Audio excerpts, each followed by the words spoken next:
শান্তির বাজারে দুর্যোগ মোকাবিলায় মহড়ায় বিশৃঙ্খলা, সৌভিক ভৌমিকের বিরুদ্ধে অভিযোগ। শান্তির বাজার মহকুমা শাসকের কার্যালয়ে জেলা শাসকের নির্দেশে প্রাকৃতিক দুর্যোগ মোকাবিলার উপর বিশেষ মহড়া অনুষ্ঠিত হয়েছে। মহকুমা শাসকের উদ্যোগে আয়োজিত এই মহড়ায় চরম বিশৃঙ্খলা পরিবেশ লক্ষ্য করা গেছে। মহড়ার সম্পূর্ণ দায়িত্ব পালনের ভার দুর্যোগ ব্যবস্থাপনা ডিজাস্টার ম্যানেজমেন্ট বিভাগের সৌভিক ভৌমিকের উপর ছিল, কিন্তু সৌভিক ভৌমিকের দায়িত্বজ্ঞানহীনতার কারণে মহড়ায় অশান্তি দেখা দিয়েছে।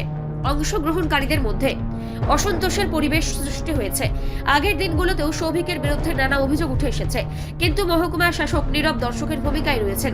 দুর্যোগ ব্যবস্থাপনার মতো গুরুত্বপূর্ণ পদে থেকে সৌভিক বিভিন্ন অনুষ্ঠানের নামে ভুয়ো বিল তৈরি করে দুর্যোগ তহবিল থেকে নিজের পকেট ভারী করেছেন, এমন অভিযোগ রয়েছে। আজকের মহড়াতেও দুর্যোগ মোকাবিলার নামে অর্থ আত্মসাৎ করার উদ্দেশ্যে বিশৃঙ্খলা সৃষ্টি করা হয়েছে বলে দাবি করা হয়েছে।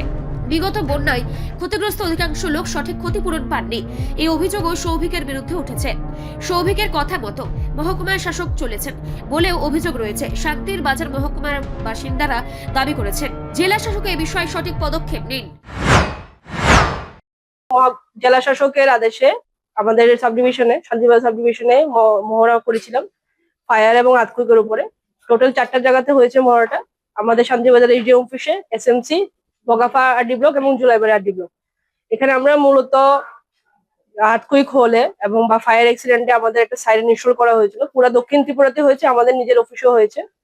ওইটাকে আমরা আজকে কার্যকারিতা কতটুকু তা পরীক্ষা করেছি এবং এখানে আমাদের 9 ব্যাটালিয়ন টিএসআর এবং 14 ব্যাটালিয়ন টিএসআর আমাদের হেল্প করেছিল। ফায়ার সার্ভিস আমাদের হেল্প করেছে।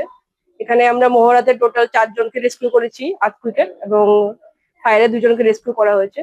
মূলত সচেতনতা বৃদ্ধি করার জন্য এবং জনগণকে বিপর্যয় সম্পর্কে অবগত করার জন্য এই মহড়া।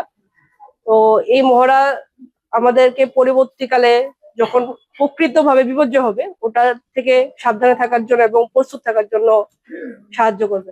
ধন্যবাদ। রিপোর্ট সংবাদ প্রতীক্ষা।